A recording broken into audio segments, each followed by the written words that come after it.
meron rin nag-text sa akin, hinahamon ako, sana hindi manahimik. Please put on screen, sana hindi manahimik si Senadora. At huwag pagtakpan ang iba at huwag maging selective lang sa mga taong sumunod lang sa utos ng nakakataas.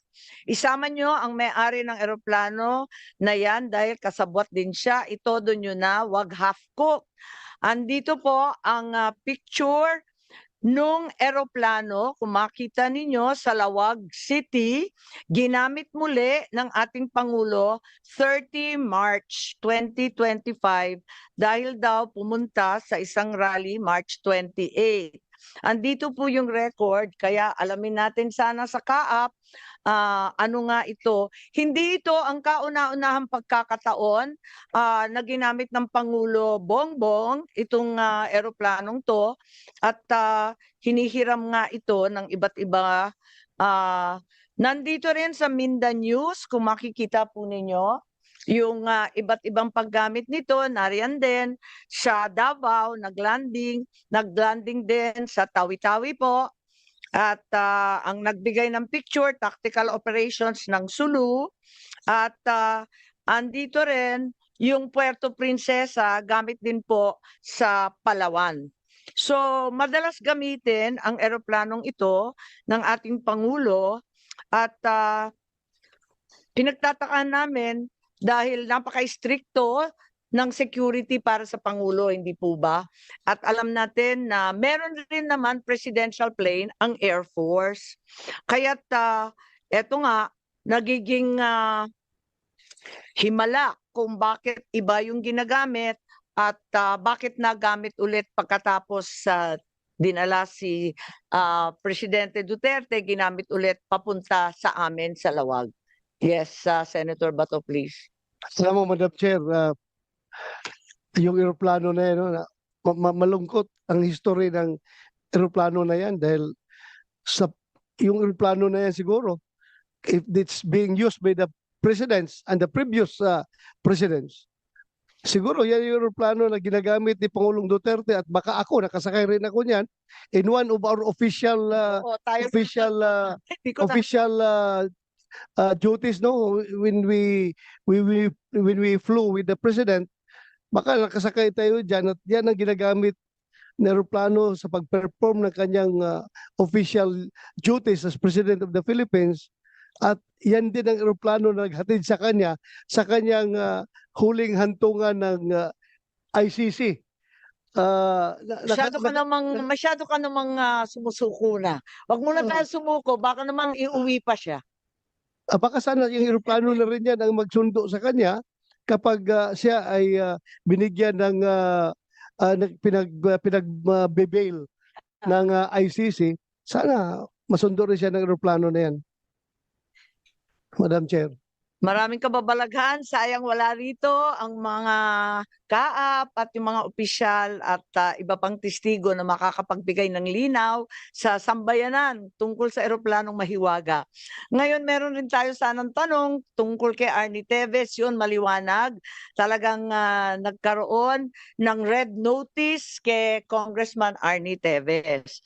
Kaya lang, ang Interpol nagsasabi na hindi pa rin mahuli-huli. Ang sabi, nandun pa rin sa Timor-Leste, kahit ang Timor-Leste, miyembro rin ng Interpol. So ang tanong, asan na si Arnie Teves? Pinarusahan ba ang Timor-Leste?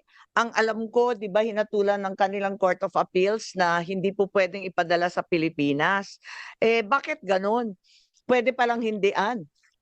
It is very clear, Madam Chair, na ang papel ng Interpol is purely coordinative and sharing of information. So, kung ang Interpol magdala ng warrant dito, coming from ICC, napakadali lang sabihin ng PNP.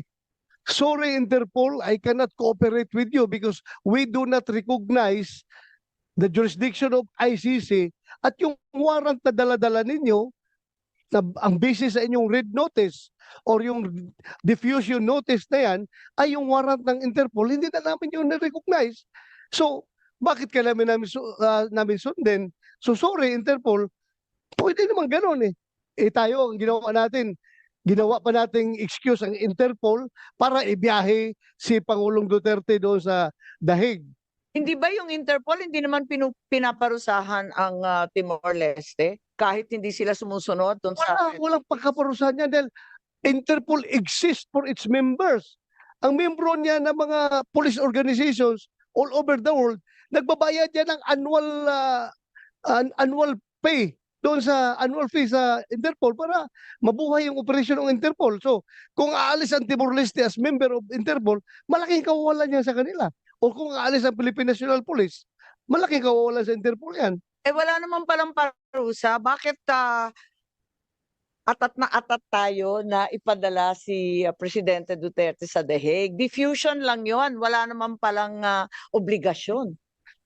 Nakikita natin, Madam Chair, it is more than the Interpol, more than the ICC, this government really is the most interested party na maibiyahe si Pangulong Duterte doon sa Dahig. Yun talaga ang klarong lumalabas, Madam Chair. Ko talaga naman. Eto pa yung mga OFW natin, tumawag sa lahat ng sulok ng daigdig at nalulungkot ako, wala sina Arnel Ignacio ng ating OWA, wala rin dito si Hans Kakdak, ang secretary ng migrants. Sana tatanungin ko kung ano yung procedure kapag yung OFW pinagdududahan na may krimen sa abroad, paano tini-turn over sa foreign jurisdiction? Ano yung safeguards? Paano natin pagtatanggol yung mga Pilipino na nahahatulan ng krimen o pinagdududahan o naaaresto? At alam din natin na marami na rin, ilan na rin ang OFW, mga Pilipino na naaresto sa abroad. At tayo, ginagawa natin ang lahat para maibalik. Kahit convicted na yan, criminal na yan, nagsiserve na ng sentence, talagang ginagawa natin ang lahat para maiuwi. Kaya nga, tinatanong ko, nakauwi na lang tayo ng marami, di ba? Bakit natin ine-export ang ating dating Pangulo? Yun nga yung mga nahahatulan sa ibang bansa, inuuwi natin pilit kasi ang Pilipino may karapatan manatili sa Pilipinas. Di po ba? Ngayon natatakot na yung mga OFW natin, nandun sila, wala naman magtatanggol sa kanila. Kung mismo sa sarili mong bansa, pwede kang tangayin ng sino man. Abay, anong kasiguraduhan na safe sila sa ibang bansa?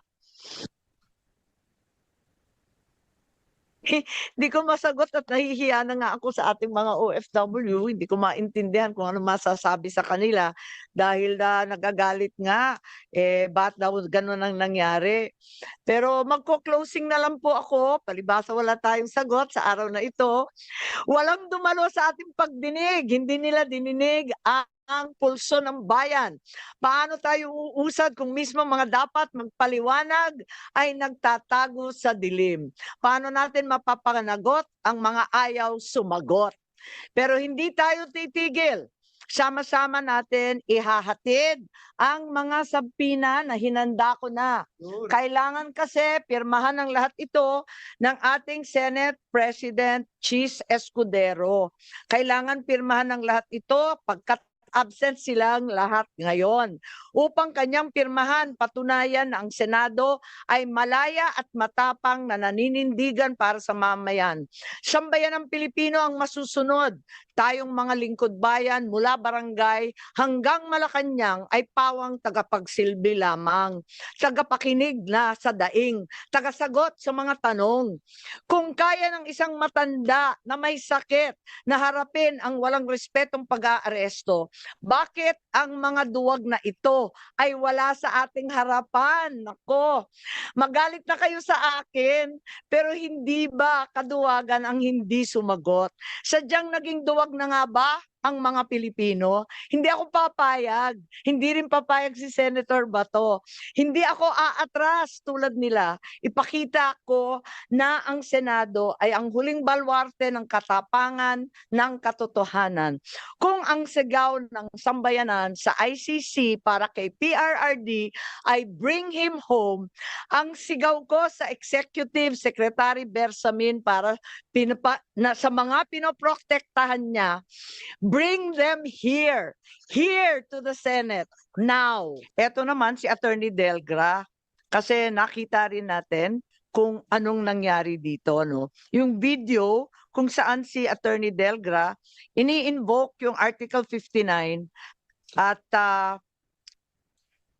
ito ay tungkol sa pagdadala sa local court. Panoorin po natin, pero si General Torre hindi nakikinig. Kaya sana nandito siya para maintindihan natin bakit wala siyang pakialam sa pagpapaliwanag ni Attorney Delgra.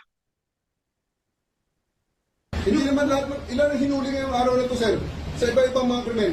Ilan ang binigyan ng ganitong... Kasi nandito kayo lahat eh. Nag-iisang tao. Ilan ang binigyan ng Nag-iisang ganitong... tao, ang dami krimen sa labas. Nandito kayo. Sir, hindi kami Sir, humingi ng please pabor. naman. Just invoke Article 59. Bakit hindi yan magawa-gawa? Attorney, you will be That's removed from precisely the point that I'm saying. Ano That's naman precisely yan? the very Huwag kayo mag-ano, okay? Please lang, bawal hawakan. Attorney, you will be removed Bawal from hawakan! Bawal hawakan. Tumayo ka na lang. Bawal The right to hawakan. counsel is something that has to Ayun, maliwanag na ang ini-invoke, ang sinasabi ni Attorney Delgra was Article 59. Why is it na sinasabi paulit-ulit ng DOJ na Rome Statute, ang ICC, Article 59, does not apply? Gusto ko lang ipakita yung certification ng DOJ. Kaya nalilito tayo pa iba-iba. Andyan yung certification ng DOJ. Eto pa, hindi natin maintindihan yung date. Kung makita ni Senator Bato, ang date po niya, yung aresto March 11, na-certify lang yung warrant ng DOJ sa sumunod na araw. Wala na rito sa Pilipinas si dating Pangulo. So, ang certification sumunod sa aresto March 12. Ang aresto March 11, maalala ninyo. Yung certification March 12. Pagkatapos, ang sinasite dito, eto na naman, ang sinasite dito, Part 9 of the Rome Statute, Article 59.4, Article 59.7. Nakakahilo po kasi ang sabi nila, hindi na nag-a-apply yung ICC at hindi na nga tayo member. Bakit yung authority sa pag-aresto, paulit-ulit na sinasabi kay Attorney Delgra, pati na rin dito sa DOJ circular, na ito ay dahil sa Article 59. Kaya nga, kailangan ipaliwanag nila kasi hindi natin po maintindihan. General Torre also claimed that he arrested E.S. Medialdea. Makikita natin yan for the obstruction of justice. Ayan, mas kabisado na ni Senator Bato ito kesa sa akin. He admitted that he even handcuffed him. At binasahan pa siya ng Miranda rights kung maalala natin doon sa video. Kung ganon, kung inaresto niya si E.S. Medialdea to the local court, bakit hindi niya dinala sa presinto o inarestong totoo? Bakit imbes na arestuhin at talagang ikulong, pinadala pa sa Hague? Parang ang gulo. Kasi nung nandito si General Torre, talagang gustong-gusto niya yung Article 125 ng Revised Penal Code kay PRRD. Pero bakit kay E.S. Medialdea, inaresto niya, tapos hindi naman niya kinuha. Imbes, pinasakay pa niya ng eroplano. Nalilito kaya ako. Tama ba yun? Hindi ba pag inaresto mo, ito-turn over mo na o ikukulong na? Paano ba ang sistema, Senator Bato? Dapat talaga, inaresto mo na hinangkap mo na. So, ano pang next move doon? Ha? Kaya nga nakakapagtaka, pinagbiyahin niya. Tama ba yun? Wala makapagsabi na tama yun. Oo nga. At eto pa, nung si General Torres sinabihan, si Attorney Delgra ang susunod na aarestuhin. Ano to? Pananakot ba to? Or talagang sinasabi niya kung anong gagawin niya next? Was he going to arrest him for what?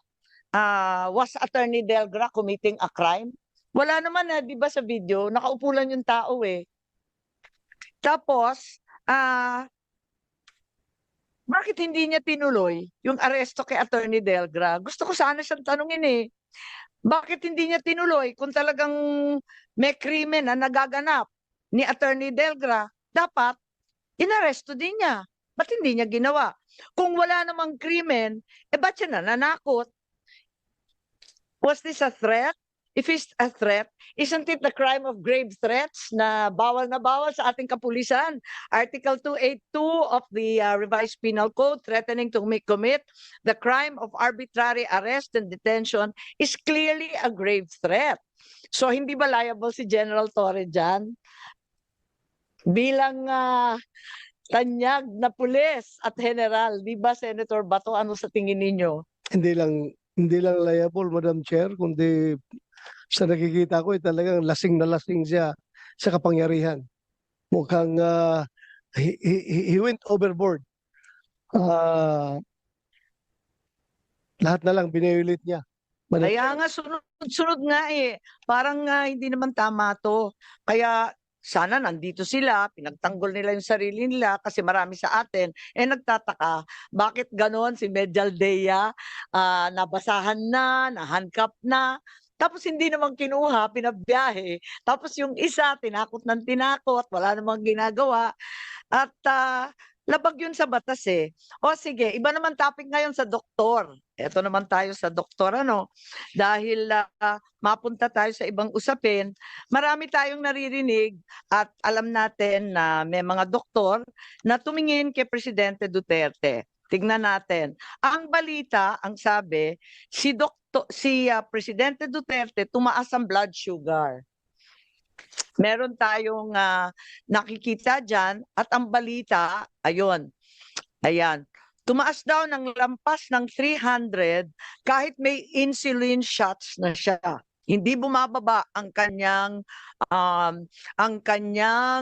sugar for diabetes management, meron siyang insulin, pero nandun pa rin sa 328 ang kanyang blood sugar. He was advised because of his acute diabetic complications na magpahinga muna. Hindi naman ako doktor, pero yung 300, talaga nakaka-alarma, di ba? Napakataas nito. Oo, bulag ka na talaga at tulog ka na ng tulog. Nakita nga natin na nakatulog siya, di ba, doon sa isang maliit na upuan. Bakit pinagpilitan pa rin ng mga otoridad na dalhin si PRRD?